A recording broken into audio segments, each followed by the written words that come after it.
My name is Scott Bloom and I'm the Traumatic Brain Injury Program Coordinator at the Washington Department of Veteran Affairs. It is important for anyone interacting with service dogs to understand that they're not just a pet, it's not just an in-home animal, that it's something that the owners have a right to possess and to bring with them wherever they go and that they depend on for day-to-day activities. My name is Shanda Taylor-Boyd and this is Timber. I'm Sherry Richardson and my seeing eye dog is Impala. My name is Andre Perez, and this is Smoke. This is my buddy. He helps me out with everything. For the last, 8 or 9 years, I've been dealing with PTSD and TBI and all that stuff. He provides that barrier security for me, and he allows me to have a better quality of life. Having a dog really helps me to be a more independent person. I know I can travel safely where I want to go and when I want to go. In 2008, I was diagnosed with a traumatic brain injury. If I'm here and I'm crying, he will just come right up to me and just start licking me, and then he almost knocked me over to say, snap out of it, I'm here. It is a major comfort just to know that he's there, he's got my back. I think hands down, a service dog gives me as a veteran more than I could ever give him.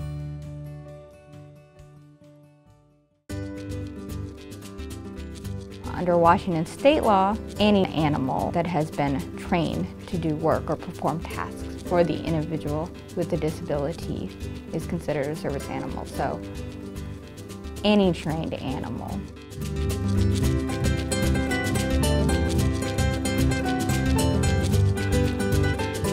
Because you have a disability doesn't grant you the right to call your dog a service dog. It's the training that the dog goes through that grants him the right. Impala is trained to guide me safely. She does that by using my commands, mostly left, right, and forward. And then she also is trained to do what's called intelligent disobedience, which means if I ask her to do something that is not safe, she is supposed to refuse to do it. My name is Wayne Terry, and this is Monty, my hearing dog. Well, Monty is trained to alert me to certain sounds. We say, for example, smoke alarm. I don't hear a smoke alarm unless it's right about there. Because when I go to bed at night, I take out my aid. It works as an assistive device. It is not a pet. Service animal owners have a right to bring their animals just about everywhere. That means they have a right to bring them into government buildings and places of public accommodation, like stores, restaurants, theaters, and hotels. They also have a right to ask for a reasonable accommodation to use their service animals in their homes and bring them to work, despite any existing no-pet policies.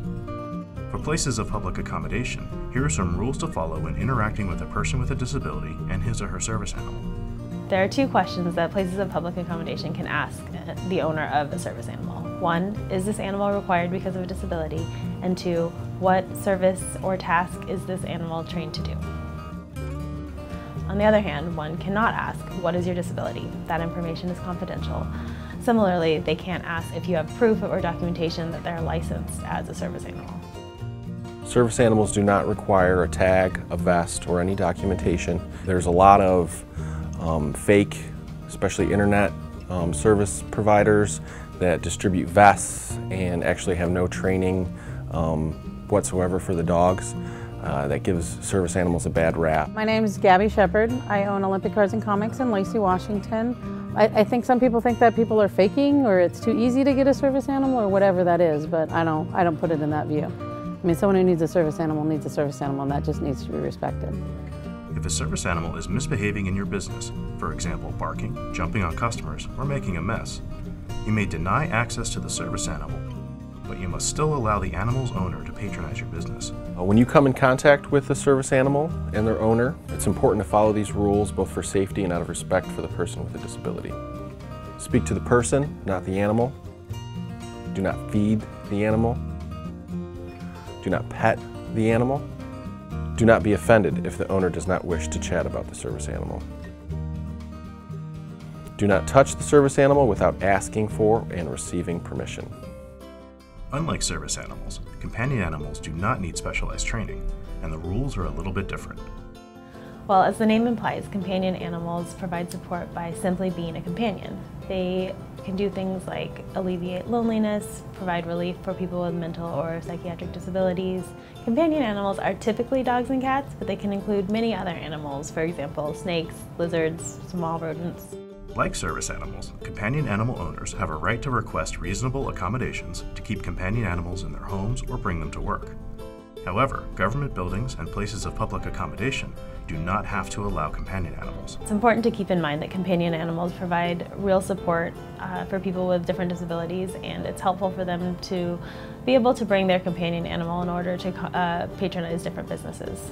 We allow all animals in our store because I find that people feel more a sense of community and family when they're here with the people they consider a part of their group. Businesses may want to accommodate companion animals because it allows customers to feel more comfortable and have the support that they need from their companion animal while patronizing the business, and they might want to come back. Because several federal, state, and local laws address the rights of animal owners, and there are some fact-specific exceptions within those laws, there are some specific cases where these rules might be different. Rules for service and companion animals may be more restrictive in certain situations. For example, when an animal is misbehaving or is exhibiting threatening behavior. Rules may also be more restrictive in specific places like stores that sell food or in hospitals.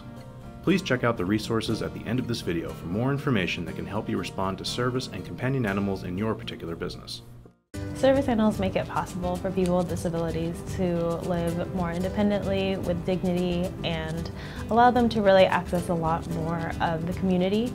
My life without Impala would just be so much more boring because I wouldn't leave home as much. I wouldn't go and physically go places as much.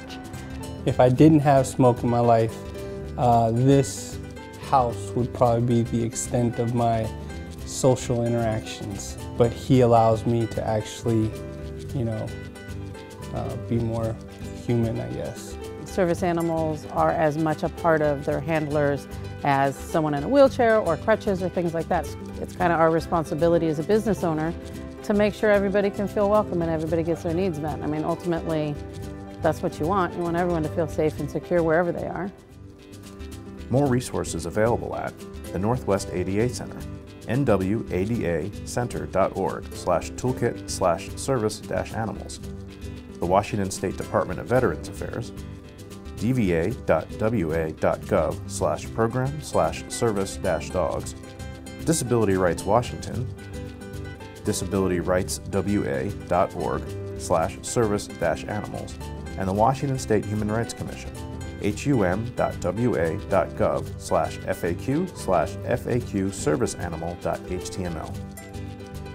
Special thanks to the Northwest ADA Center, Olympic Cards and Comics, McDonald's of Sammamish, Safeway of Sammamish, and Plausibilities. This video was made possible through a partnership with the Washington Department of Veterans Affairs, the Washington Traumatic Brain Injury Strategic Partnership Advisory Council, and Disability Rights Washington.